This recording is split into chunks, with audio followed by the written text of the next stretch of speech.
Bula, and welcome to TEIVOVODigital Breakafast Bites, a wrap of Pasifika sports highlights this beautiful Sunday morning, 19th June 2022.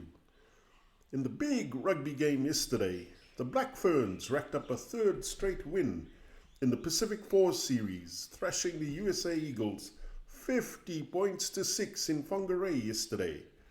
It was an amazing finish to this World Rugby International Women's tournament by the Black Ferns, as much for the 8 tries in the wet as their tenacious D, missing just 7 tackles and for the second consecutive game, not conceding a try.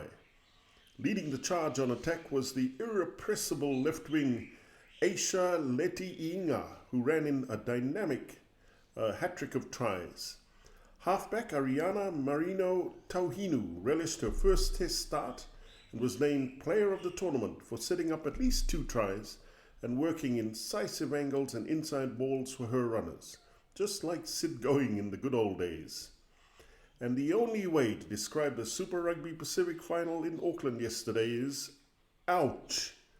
The Crusaders forwards embarrassed the Blues in front of 43,000 fans at their Fortress Eden Park last night, hammering them in the contact and dismantling the Blues set pieces, especially the lineouts, giving Richie Maunga a perfect platform to control the game.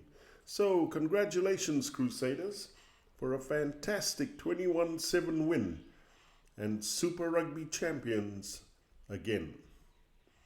In the NRL, blockbusting Maika Sivo scored again as his New South Wales Blues origin teammates, Junior Paulo, ran for a career-high 228 metres, and Reagan Campbell-Gillard notched up an impressive 199 metres in the Parramatta Eels' 26-16 win over the Sydney Roosters last night. To boxing, where Tim Tszyu was hoping that a huge cash incentive would swing his fight with American Jermell Charlo to the Sydney Football Stadium.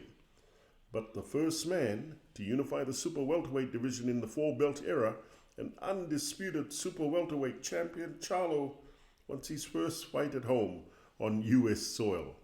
And finally today, a new FIFA report that tracked 400,000 social media posts during Euro 2020 and this year's Africa Cup of Nations found that over 50% of players received some kind of abuse online. And of all the abuse received, 40% was homophobic and 38% racist, and mostly from their home countries. So big deal, I say. I could have told FIFA that half the guys would be abused and half the abuse would be about being gay and half about being black. That's because half your fans are normal and half are nuts. Come on, guys, get real. For TEIVOVODigital, I'm the biggest nut of all. Kaldan Kamea, Malo, Vina'a, and thank you.